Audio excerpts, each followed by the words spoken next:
Welcome to another edition of Chronicle Reviews with the Less Than Stealthy Ninjas. And what's called Chronicle Reviews for the uninitiated. That's where one or more of us ninjas talk about anything from movies, TV, gaming, conventions, events, pop-ups, and things of that nature.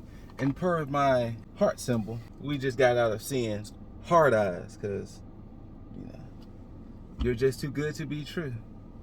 Can't take my eyes off of you.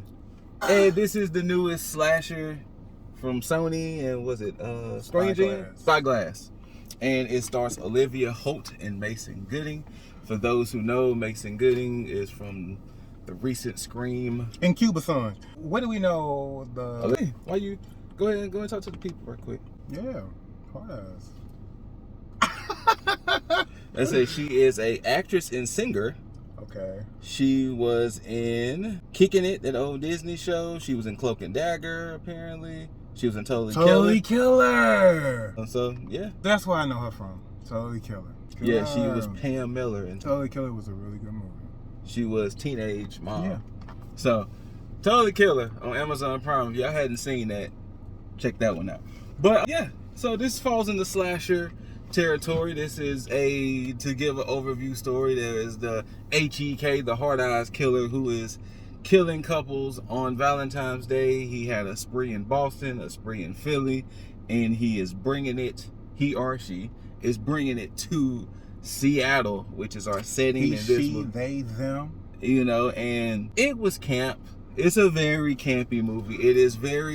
It took kind of modernness of it, and it kind of brought it back to that old 80s cheesy, campy, situation. Yeah, but no. But I can agree. Yeah, you're right. Yeah, but no, because it was a little 80s is, especially since I've been on you've been consuming it. Yeah, 80s has a certain fun to it too. So what would you place it as? Its own little camp? I would say it's like a mix of the meta-ish. Okay. And also you want to mix in romantic comedy. Yeah, it does. It definitely gives off romantic comedy vibes as well.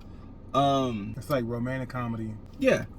It's all of that. I will say this. The kills are fun.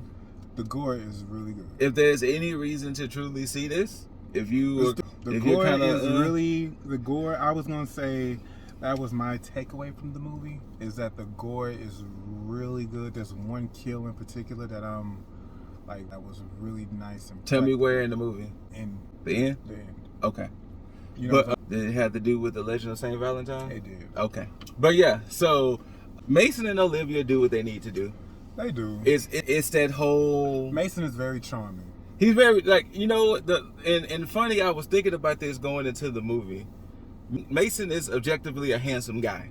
Yeah. And I like the aspect that he can play in these type of movies, because especially if you've seen the Scream, the previous two Screams, that he's this big guy, because he even says too, hey, these muscles aren't for fighting, for cuddling. Yeah, he's very likable. He's a very likable guy. Very likable. Whether he could be an asshole-ish or charming, whatever, he's likable. He still comes across very likable. Yeah. Chad can be a little bit bro-y, but it's still very likable. Yeah, it's still likable. Yeah. You still don't want to see no harm get done to him. Which, if you've seen the last two Scream movies, I think it's because he brings a certain heart. What more can that man go through? Them the folks that was in the movie. Yeah? That's them. Yeah, damn sure was.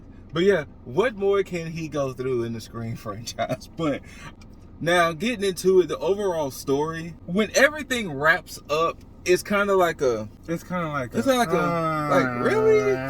Because this is where we ended up? Because it felt weird. About bad posture. I was all the way slumped down, and then it was just me sitting up. I'm that's the beauty of being in the car. And it was kind of weird because they're targeting couples, and you could potentially target perceived people, because just like what happened in the movie, not to spoil some things, they weren't a couple. But it was I will also say the premise does lead to where you can have sequels if you want them. Yes. Because this can follow in that same vein, like with Screams and things like that. Yeah, because you could just with this being such a nationwide thing, and it's a well-known thing.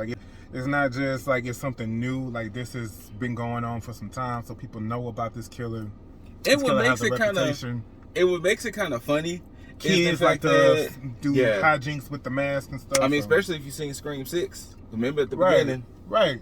Copycats, Right? You know, so like, I could definitely see like if they wanted to, it could lead to more. It could lead to its own little franchise. Now, the one thing that was a little weird is the fact that the nonchalant and laissez-faire of people who was still like, "Hey, we gonna still be out on Valentine's Day, regardless of what's going on." If I have to. That's like a real thing. But like, you're right, because people are do really, get the case, it won't happen to me. Like, so, yeah, so like that's like a real thing. Like people will be like, "I don't give a fuck, bitch. We got plans. We going out to X, Y, and Z. We ain't worried about." That is true. We ain't worried about no damn hard eyes. And then you end up on the news.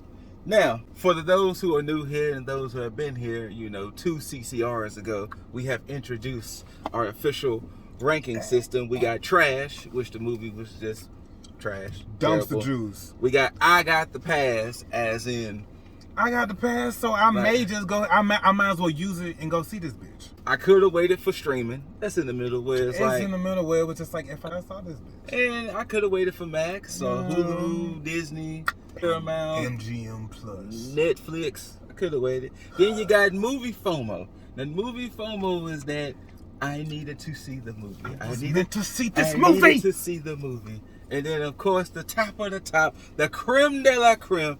This is cinema. Where you're just like, I feel better for seeing this movie. I could have waited for streaming. It was like this grandiose build up, and it was just like I could have waited. It's in the middle for me. Let me see. I could have waited for streaming.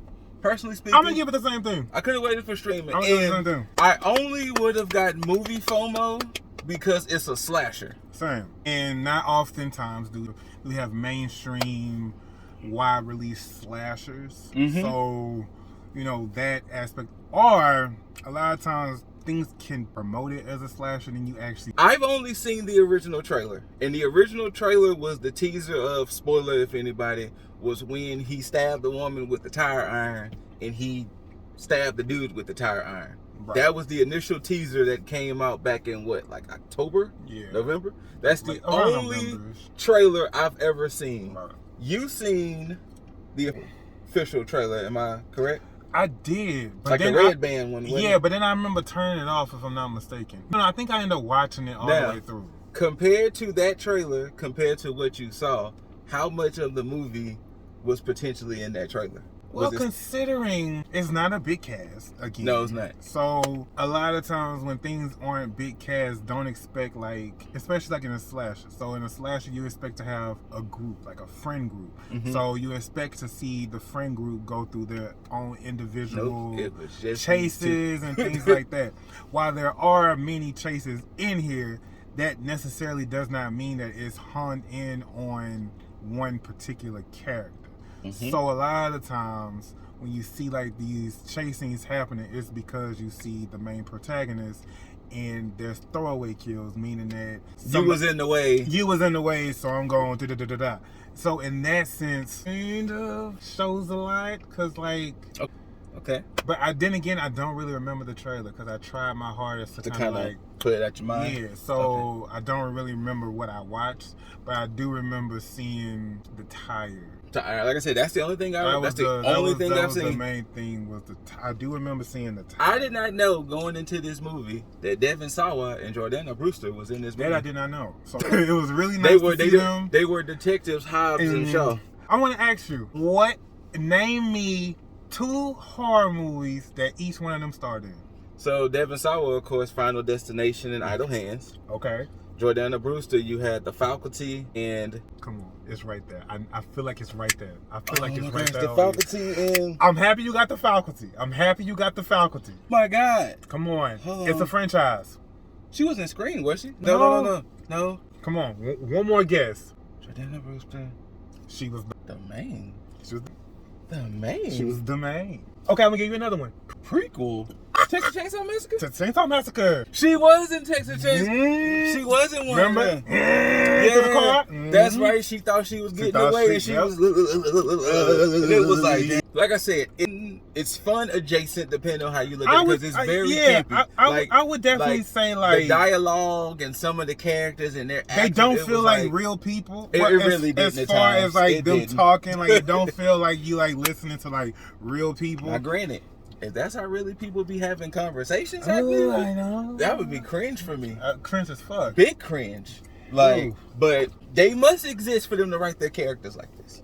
I don't know, but I definitely would say I don't know how I'm feeling about it. Like I wanted to go in here and just really say like Same. fuck yeah, but Same. I'm not there. But I'm also to the point to where like, okay, for instance, Totally Killer. You watch Totally Killer, right? I love Totally Killer. Exactly. So like you watch that, even with the premise of them, even with the time premise, it was still fun. I'm still here. It was camp. The gore gored. The kills killed. In the movie. I mean, even with the Fear Street trilogy. Even with the Fear Street, I'm still here. Like, but Especially I just felt something about this one. I think what it was, in all honesty, I think what you just said was his downfall. The premise of the killer and what the killer was doing, yeah, they were killing people, but to truly focus on just 2 people and not maybe a group might have hurt it. Because once again, normally when we look at slashers usually have, because I mean, even whatchamacallit did it pretty nicely. Fear Street, spoiler alert. Because Fear Street, it was them 4. Right. And then, but then motherfuckers started getting murdered. And it was like, shit. But I think with the premise of it and knowing what the killer was about, yeah, the killer was still getting their kills off. But for them to put so much focus on these 2 characters, like, I think that was the thing. I think it started to become kind of like we've never had people fight back per se. So it's kind of like we must get them. Yeah. But it was still like y'all broke character. I can feel see like that. y'all broke character, but it's like I we can see gotta that because get these 2. It's one of those things where it's like, all right, we ain't never had nobody like really like fight us like this. Yeah. So it's like, now I gotta get you. Now I gotta get you. So it feel like in the process of that, they broke character, which of course in any horror movie adjacent, that's usually always the undoing of them. But yeah, it was like they broke character because it was like, we must kill you 2 now. How do you feel like it should have been a reveal? Like, do you feel like this movie warranted for us to get a reveal of the killer? Like, I know but I'm gonna say this. Like, do you feel like it should have been like akin to like? I'm gonna say this I'm gonna say this without indirectly spoiling it, but I'm gonna spoil it for those who know. This is totally a Scooby-Doo type situation, and for those who know what I mean, you know what I mean. It's totally a Scooby-Doo type situation. It does differently than like your Screams and your other movies. So to cycle back to what you just said, it would have warranted just a motherfucker who's just killing people on Valentine's Day. Like I kind of felt like just a motherfucker. It could have just been just a person or an entity, or as they say, Michael Myers, a shape. Yeah, it could have just been because something killing people. Even with the wrap up, it was like, and maybe we could, but then like I said, also with the wrap up, it leads to copycat killers. Yes, 100%, because any people who can find the outfit and don the HEK and which persona. Apparently it's already like a thing in that universe to have the mask and that. Yes. So, you know, another person can just find their reasons to be a HEK. Right. You know, so, but otherwise, like I said, if you feel like you have to see it, of course, we will never stop you. But yeah, we also like don't ever don't listen to us. Yeah, don't listen to us. What the fuck are we? So like always, 100%. Always go and check some shit out for yourself. You may have a different opinion than we do. But personally speaking, I could have waited. Yeah, because I don't know what Lionsgate. I don't know what Sony and they stuff usually stream on, other than they own shit sometimes. But I would say like Netflix, because didn't like Madam Web and shit come on Netflix? So I'll say So yeah, but it kind of felt like, I don't know. Nah, because I was going to say it kind of felt like it could have been a streaming movie, but it kind of felt a little big. No, this 100% could have been a streaming movie. Yeah. This, I mean, don't forget it has been streaming movies. You're that's right. Been, that has like, been. damn, this could have went to theaters. Shit, I felt like Totally Killer could have came to theaters. I would have saw that. I wouldn't have been mad at that. I wouldn't have been mad at that. But yeah, so once again, I could have waited for streaming. Like I said, this is right in the middle. It's not, the movie's not bad, it's not good, but I think ultimately, personally, what hurts this movie for me is the script itself. The script and the overall story. Had it not been for Hard Eyes being a brutal son of a bitch, it would have been a little like, okay, let's get to the finish line here. Let's get to the finish line here. Let's wrap it up. But yeah, so that's the appearance of Scoot. That's the appearance of Tyke. You know what I'm saying?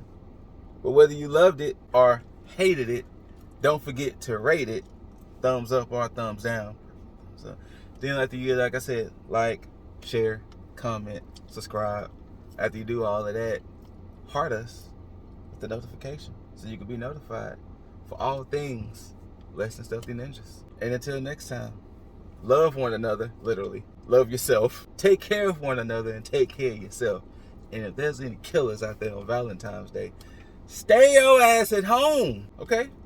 Stay at home. Love from us ninjas to the ninja village in the world out there. Later.